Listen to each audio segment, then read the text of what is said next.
Previously on Rebuilding Ange. Ange enjoyed the sun and the sausages in Australia before his skin complexion said no, this is too much in December, and he chose to go to Eintracht Frankfurt over AC Milan. Ange won his first 4 games in charge before the winter break, where we made a big difference transfer-wise, signing players that Daniel Levy only wishes he had the talent to bring in. Ange continued to do good work outside of UEFA Champions League round of 16 exit against Chelsea, and despite getting ever so Spursy late on in the season, they held on for a 4th place finish, qualifying for the Champions League again this upcoming season. And Ange was clearly confident because he came out and said this. Don't usually win things, I always win things, and we'll continue. There was a little bit of interest in Ange during the off-season, first from Ajax, as well as from Lazio and Serie A, but eventually opted to stay, signing a new contract with a wage increase. So with that potential distraction out the way, it allowed us to get stuck into the transfer window with a £50 million budget to spend off the back of the already agreed sales of Jonathan Burkhardt to Lens for $12 million and Jerome Onguene to Augsburg for $2.4. We bumped up our transfer budget even more by allowing the underperforming first season backup left back in Niels Nkunku to go to Al Ettifaq for a fee of £3.7 million, replacing him with the promising Belgian left-back Maxime de Kuiper from Brighton for a fee of $24 million, usurping Nathaniel Brown as our first choice left-back. Rasmus Christensen was one of our better performers in Season 1, but when a bid of £20.5 million came in from Porto, we decided to let him go, replacing him with final wonder kid Gabailo Lead for a fee of £30 million.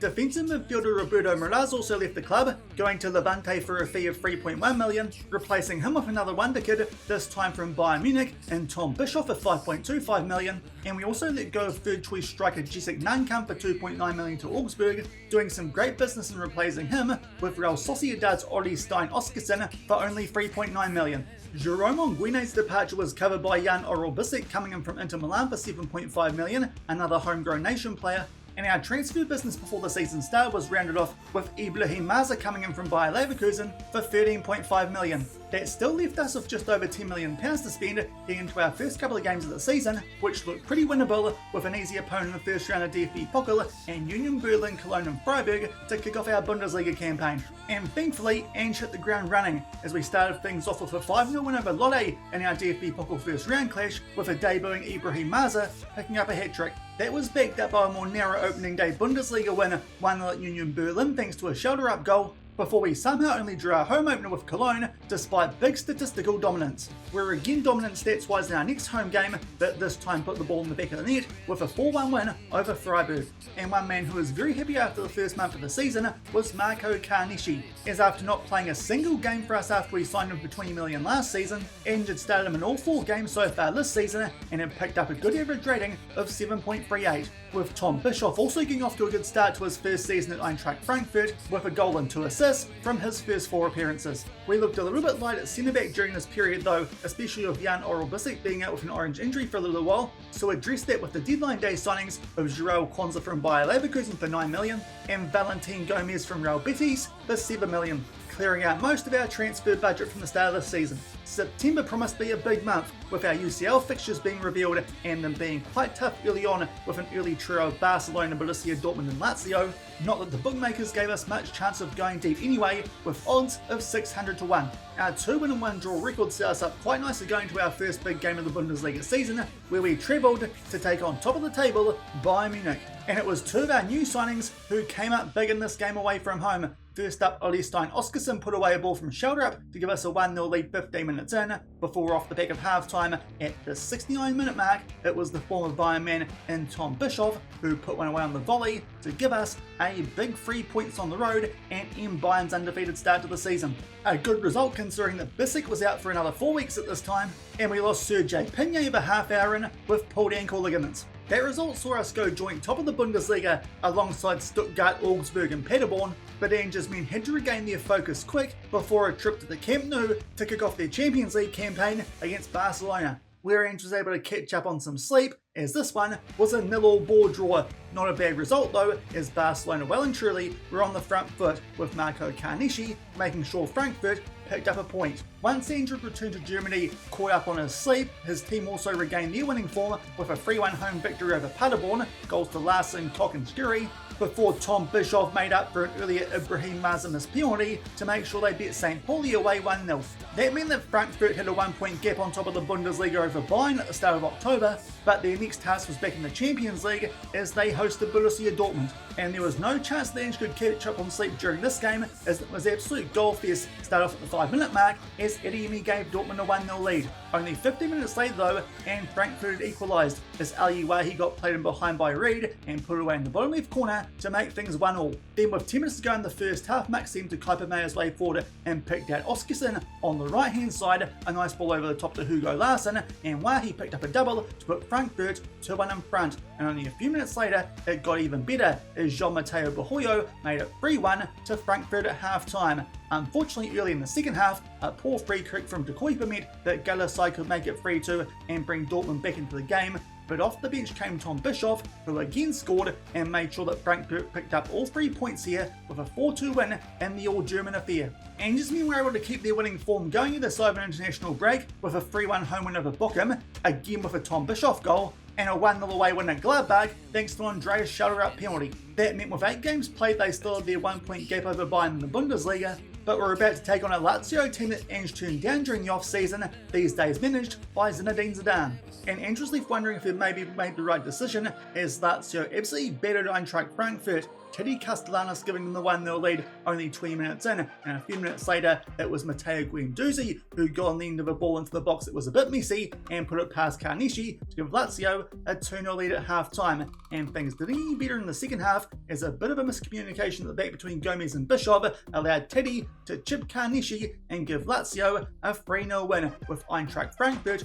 only managing 1 shot during the game. That left Eintracht Frankfurt in a somewhat precarious spot after 3 games in the Champions League, all the way down in 20th, 1 point clear of the teams outside the first knockout playoff round qualifying spots. Ange's men were able to get back on track though in late October and early November, making the most favourable fixtures as they picked up a 1-0 win over Werder Bremen before Frankfurt progressed to the third round of the DFB-Pokal with a 4-2 away win against St. Pauli, with Koch, Pinyayev, Mazur and Scheibe on the score sheet, backing that up with another win on the road, this time in the Bundesliga, 2-0 at Mainz with goals to Mazur and Smoljic, before they were finally able to win on the road in the Champions League with a 3-1 win at the Ibrox over Rangers. A nice boost in confidence before a big Bundesliga clash against Borussia Dortmund, coming into it off the back of a 2-1 win over Liverpool, as they look to hold on to top spot in the Bundesliga. The first half of this one was very quiet given they played out a 4-2 thriller in the Champions League a month or so ago, but the second half kicked into gear with Serhar Galatasaray scoring just 1 minute in. Thankfully, it wasn't Julian Brandt,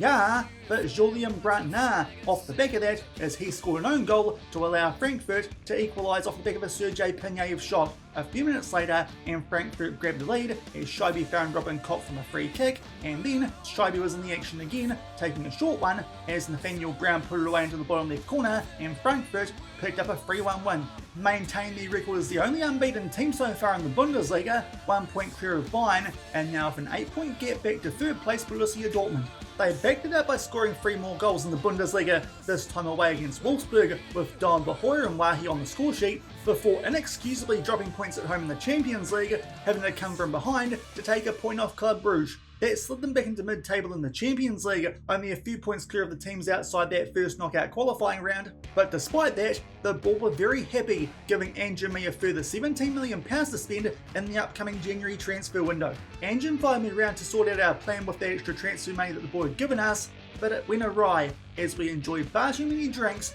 and had a big old hangover the next morning, only made worse by the fact that Sergei Pinyayev pulled his abdominal muscle and would be out for 4 days to 2 weeks, and in a crushing blow, one of our better performing signings from the start of the season, Ibrahim Mazimus, had damaged his cruciate ligaments and would be gone for the rest of the season. Ange was starting to wonder, maybe this money's cursed. Despite those injuries, Ange's men did keep winning with a 2-0 win over Wolfsburg away from home, making their way through to the next round of the DFB-Pokal, albeit yet again with a cost as Maxim de Kuyper twisted his ankle and would be out for 5 days to 2 weeks as well. And then out of nowhere, Frankfurt lost their first league game of the season, a 2-1 defeat away at 9th placed Heidenheim. That saw them slip down to second on the Bundesliga table, albeit with a game in hand over Bayern Munich, leading into a big Champions League away day as they took on Antonio Conte's Napoli. And it looked like again that Ange's men might struggle on the road, as only 12 minutes in, they conceded first for a Lorenzo Luca header that somehow made its way over the top of Carnesci. But thankfully, only 10 minutes later, Frankfurt strike back as Skiri played a ball forward to Bahoya, who found Ritsu Don down the right hand side and made it 1-1 heading into half time. And then with 10 minutes to go, it looked like Frankfurt might escape with all 3 points as Doan found Shoulder Up, who put one away in the top left corner and gave Frankfurt a 2-1 lead. But unfortunately, they went Spursy and Marianucci scored from a corner to make sure Napoli picked up a point from their home game, leaving Ange's men all the way down in 17th heading into the January transfer window, but they were 3 points clear of Rangers in 24th. Thankfully, that form slump didn't last too long as they won their 3 games before the winter break, picking up a 2-0 home win over Augsburg thanks to early Ozun and Wahi goals, backing that with a 5-1 thrashing of RB Leipzig, Brown, Doan, Skiri, Shoulder Up and Bahoya all chipping in, prior to a 3-0 away win at Stuttgart, with Bahoya, Bischoff and Shoulder Up getting on the score sheet. That meant that Frankfurt headed into the winter break, tied on top of the table with Bayern, but behind them because of goal differential, and in a strong Champions League qualifying position, 8 points clear of third place Stuttgart, and 10 clear of the Leipzig team that they beat 5-1 only a few games ago. But during the winter break, Ange had a queue of players at his door not happy about their playing time, and that led to lots of business in the January transfer window. Hrvoje Smojic was already sold a couple of months ago, but didn't leave until the start of January, heading to Shanghai Port for 2.7 million, while Miguel Maga was also frustrated with being a backup, so made his way to Las Palmas for a fee of 4.7 million. Those deals, alongside the 17 million top-up we got a month ago, allowed us to sign Archie Gray from Tottenham, a promising right-back who could also do a job at centre-back, and midfield for a fee of 20 million up front, rising to 35 million, but there was an issue with this transfer, as despite the fact it appeared he'd only played for Sheffield United this season on loan in the Championship, he did make one sub-appearance for Tottenham in Champions League qualifying, meaning that he was unable to play for Frankfurt until next season. It's fair to say me and Ange got into a bit of a fight about this one, but I told him it'd be good for us next season, let's just make sure that we can bring someone else in to cover right back. While lining up our second right back replacement for Maga, off the back of my Gray stuff up, we also got rid of Jan Oral Bissek to Feyenoord, another player unhappy with his playing time since he came to the club back in the start of the season, for a fee of 11.25 million, and we used that Bissek money to make the most of our right back problem, bringing in Hector Fort from Barcelona for £10 million up front, rising to 15 million, and just like that, me and Ange were back on speaking terms. Around that right back situation in the transfer window, Ange's men had returned to the field in just as good a touch as before the winter break, starting off with a 2-0 win over Hoffenheim thanks to Wahi and Larsen goals, backing that up with big away wins 5-2 against Freiburg and 3-0 against Cologne, albeit this one did come at a cost with Andreas Shoulder Up pulling his calf muscle and being ruled out for 1 to 2 weeks, meaning he'd miss our last 2 games in the league phase of the Champions League, including a big first up one where we hosted Premier League leaders Liverpool. Liverpool were the better team in this game, with Carnesci denying Iketika a number of times in the first half before we opened the scoring in the second thanks to Jon Mateo Bahoya. Unfortunately, only 10 or so minutes later, and Liverpool eventually got their goal, Reed not doing too well clearing a ball into the mixer, and Mohamed Salah making things level. Thankfully though, we found a way to win this one, as we played a ball out wide with just 5 minutes left, and Ritsu Doan curved one into the top left corner to make sure we picked up a massive 3 points that guaranteed us our spot in the first knockout playoff round. But given our goal differential and the fact we were already 3 points behind Liverpool in 8th spot, it meant our last game against Sporting had not much riding on it, as there was no chance for us to make our way straight through to the round of 16. And thankfully that was the case, because off the back of a 5-0 thrashing of Union Berlin, where Jon Mateo Bahoya picked up a hat-trick, Pedro Goncalves' strike with only 10 minutes to go meant that Sporting upset us 1-0 at home, guaranteeing them a path straight through the round of 16, while we finished all the way down in 19th. And off the back of that Sporting loss, a few more players decided they weren't happy with their game time here. First off, Ritsu Doan, who made his way to Celtic for 19.25 million,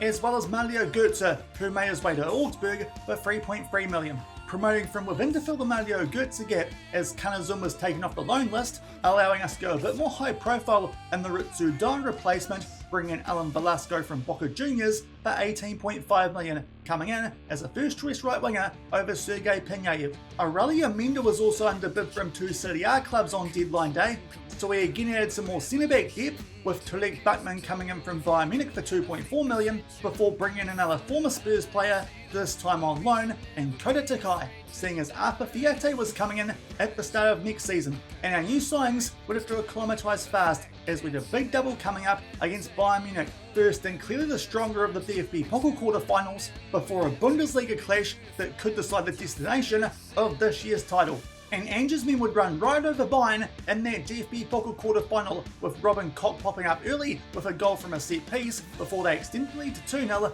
thanks to new signing Alan Velasco. Things then got very interesting in the second half, as it looked like Frankfurt put the game to bed as Velasco set up Ali Wahi to make it 3-0 with only 23 minutes left, but then a second yellow card to Gabayo Reed allowed Harry Kane a chance to grab a goal back for Bayern from the penalty spot, with the man advantage Bayern were fancying their chances, but just as the game went to injury time, a tackle on Oskarsson found its way through to Ali Wahi, who grabbed a double, and Eintracht Frankfurt were going through the DFB-Pokal semi-finals off the back of a 4-1 win. And Ali Wahi was able to continue that hot finish to the previous game as he scored 2 first half goals in the league game against Bayern a few days later to put Frankfurt on the verge of a potential domestic double this season. Bayern did grab a goal back 15 minutes into the second half as Joshua Kimmich rocketed one through the hands of Marco Carnesci before a huge moment in the Bundesliga title race as Harry Kane had a chance to level things with 10 minutes to go from the penalty spot. He took his time over the ball, but Marco Carnesci would make up for earlier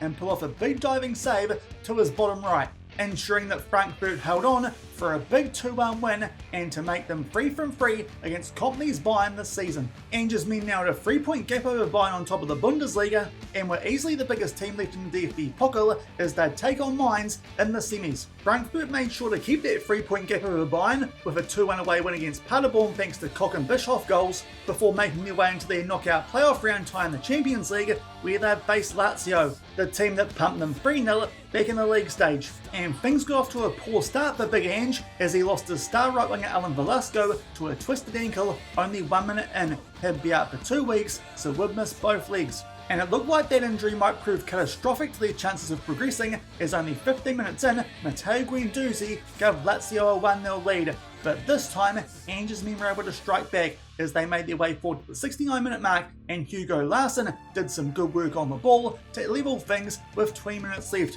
And only a few minutes later, Frankfurt would take the lead as they found the Icelandic wonderkid Oskarsson on the right hand side of the box, and he put one away to make it 2-1. But unfortunately, just like in the first leg, Tadi Castellanos popped up with a goal to mean it was locked up at 2-2 going into the away leg. A poor result considering just how top Frankfurt were in the first leg. Ange was going back to the venue of that 3-0 thrashing back in the league phase, but this time his men were prepared, and just shy of half time they grabbed a 1-0 lead on the day thanks to Andreas Schauderup. Unfortunately though, they gave away a penalty quite early in the second half, which Zidkany put away, and that's how things would finish at full time. This one was going to an extra 30 minutes, but thankfully Lazio had a shocker early and Ali Wahi put the ball away, but this period of extra time was going to be absolutely nuts, as only a few minutes later the Australian Nestor and Kunda made things level yet again. Then both teams made their way into the second half of extra time, and off the back of more poor defensive work from Lazio, Ali Wahi got himself on a hat-trick, and he'd complete that hat-trick with 10 minutes to go in the tie off the back of a Kanazun assist. Surely that was tie over. Well, not quite yet, as Lazio got on the attack from a throw-in, and Thiago Santos would get them right back into this game and make it 4-3 on the day. But thankfully, Ange's men just enough to hold on in an absolute epic tie and go through 6-5 on aggregate into the round of 16, where they'd take on a team they actually defeated in the league phase this time in Premier League leaders Liverpool. Frankfurt were able to keep themselves on top of the Bundesliga around that epic against Lazio with a 2-0 home win over St. Pauli, and Kanazun being the difference maker in a 1-0 win over 10 men Bochum. Ange was feeling confident heading into the round of 16 tie against Liverpool, and he had every right to be, as Elyewahi backed up his hat-trick in injury time against Lazio by robbing Virgil van Dijk and giving Frankfurt a 1-0 lead. Unfortunately, after the restart though, Liverpool would strike back as Mo Salah found Florian Wirtz, who beat Carnici from a tight angle and made it 1-0 at half-time. But Wahi was not done with just one goal in the first half of this one, as he scored from just outside the box with his left foot with 25 minutes left and completed yet another hat-trick, making the most of some poor positioning from Alisson Becker to beat him and ensure Frankfurt had a 2-goal lead heading to Anfield. A 3-0 home win over Gladbach in the Bundesliga followed, meaning Ange's confidence was sky high heading into the second leg. But like so many great teams before him have found out, Anfield's a different beast, and Frankfurt could never get going as Liverpool hit the ground running, with former Frankfurt man Hugo Ekitike grabbing a goal back only 15 minutes in. Then a penalty meant that Mo Salah could send Carnici the wrong way and level things up at half-time in the second leg. And with 20 minutes to go, Federico Chiesa put a ball into the mixer, which Carnici punched clear, but Gravenberch would drill home the volley into the bottom left corner, and with Frankfurt only able to get off 2 shots during the game, Liverpool were able to give the Anfield faithful another memorable European night as they come back and knock Frankfurt out in the round of 16, 4-3 on aggregate. Ange didn't take the defeat well, having absolute sprayed his players inside the dressing rooms and storming off without them. A move which unfortunately had bigger impacts than just the Champions League, as next up in the Bundesliga, they took on bottom place Werder Bremen away. Canadon had a chance to give Frankfurt a 1-0 lead, but his penalty was saved before Justin Zimmer made the most of a free kick with only 6 minutes left, Werder Bremen's only shot on target of the game, to give them all 3 points. A huge defeat as it allowed Bayern to go back on top based on goal differential. Ange was not a happy man heading into a 2-week international break, and things didn't improve once the Bundesliga returned, as they lost to Derby at home to Mainz thanks to a Paul Neville strike at the 65-minute mark. Ange couldn't believe the effects that loss at Liverpool in the Champions League had held the entire season, as now they were 3 points behind Bayern Munich on the Bundesliga table, and with goal differential not on their side. Not a good time to have to travel and take on Dortmund in front of the yellow wall, and Tom Bischoff had a poor rare moment this season and gave the ball to Karim Adeyemi, who gave Dortmund a 1-0 lead. The scoreline stayed that way until injury time, where Frankfurt gave the ball away trying to make their way out from the back, and Sebastian Haller would seal a 2-0 win for Dortmund, making it 4 straight losses for Ange's men and 3 in a row in the Bundesliga, falling 6 points behind Bayern with only 5 games left in the season. They eventually got back to winning form when they took on Wolfsburg, pumping them 5-1, led by a shoulder-up double, but the turnaround in form was left far too late, as with only 5 games left in the season, Ange's men had fallen 6 points behind Bayern Munich, and the goal differential was well and truly on Bayern's side. Next up for Ange's men was a trip to Leipzig, and unfortunately they got off to the worst start possible, as only 9 minutes in, Carnici had a hell at the near post and Haidara gave Leipzig a 1-0 lead. Only a few minutes later Robin Koch popped up with a goal from set piece, but that would do it with the goal scoring, and again Frankfurt would drop points, allowing Bayern to go 8 points clear with only 4 games left in the season.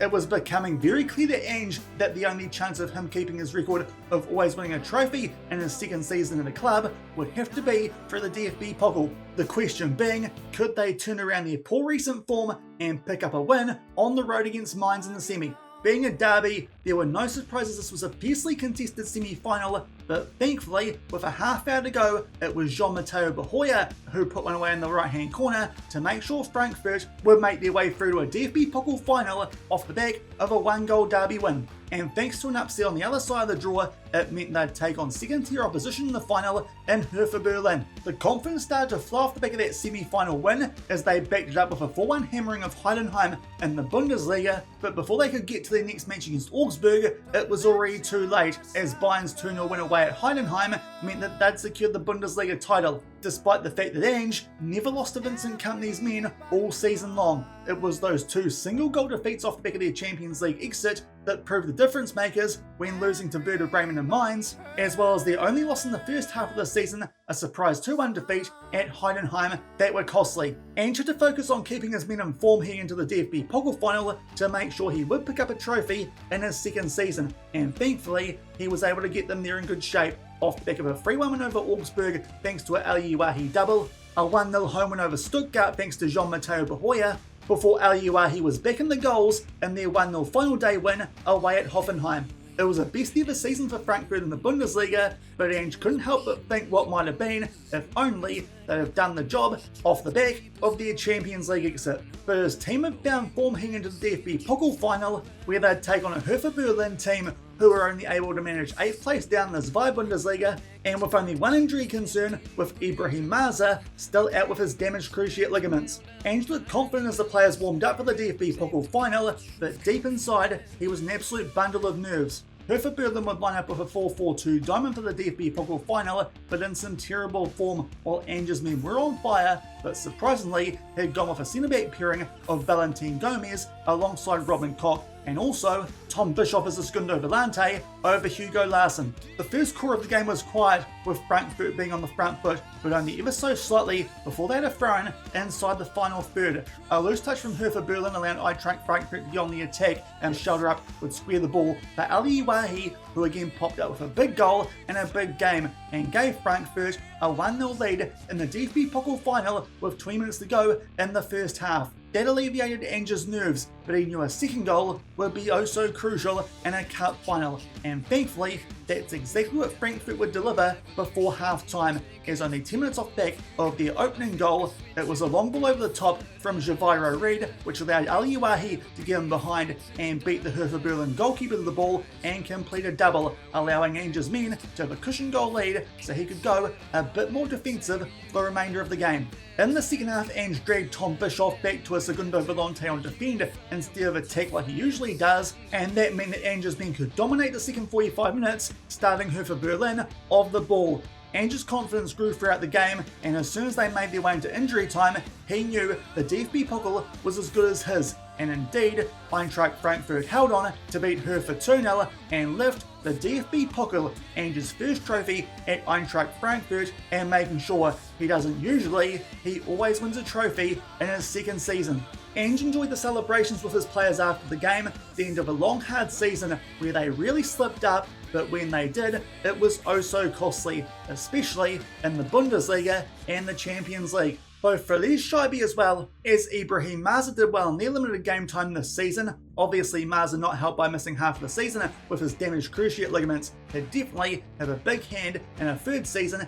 if Ange stayed at Eintracht Frankfurt. But of his regular starters, it was Jean-Matteo Bahoya who was the best player at Eintracht Frankfurt this season. Taking over the central attacking midfield role from Mario Götze, he'd pop up with 14 goals and 8 assists, and grabbing man of the match on his 6 times as he laid an average rating of 7.18. Robin Koch wasn't too far behind, the captain being an absolute rock at the back, contributing with 9 goals and 1 assist with an average rating of 7.11. Alias Skiri had the exact same average rating, getting 5 goals and 7 assists when often partnered alongside Hugo Larsson in the defensive midfield role, while Marco Carnesci had a much more enjoyable second season at Frankfurt compared to his first, making 51 appearances and keeping 23 clean sheets. But in terms of goals scored, the clear standout was Aliuahi, popping up with massive goals throughout the course of the season, ending with 27 from 46 appearances, a big improvement from Ange's first season in charge, nearly doubling his tally in only 7 more appearances. Andreas Schulderup again did a great job at left wing, leading the assists with 10 while also contributing with 9 goals throughout the course of the season, while Tom Bischoff did a great job in his first season at the club, starting 24 times and coming off the bench 25 to score 11 goals and get 7 assists. Valentin Gomez and Javier Reed just missed out on being the Players' Newcomer of the Year in Germany, but there was no stopping Big Ange as he picked up the Players' Manager of the Year with an 82% win ratio throughout the Bundesliga season. And while the Bundesliga Team of the Year was very heavily in favour of Bayern, Marco Carnesci and Robin Koch snuck their way in there. And in terms of the transfer budget, Ange had plenty of reason to stay for a third season at Frankfurt, with the board giving him £85 million and the wage budget having $174k left over. A lot of money to try and make sure that Frankfurt can go one step further in the Bundesliga and a few more in the Champions League next season. There was enough time for a street parade in Frankfurt before Ange and I made our way back to Australia for the off-season, and Ange signed off as only he can. Season 3 is better than Season 2.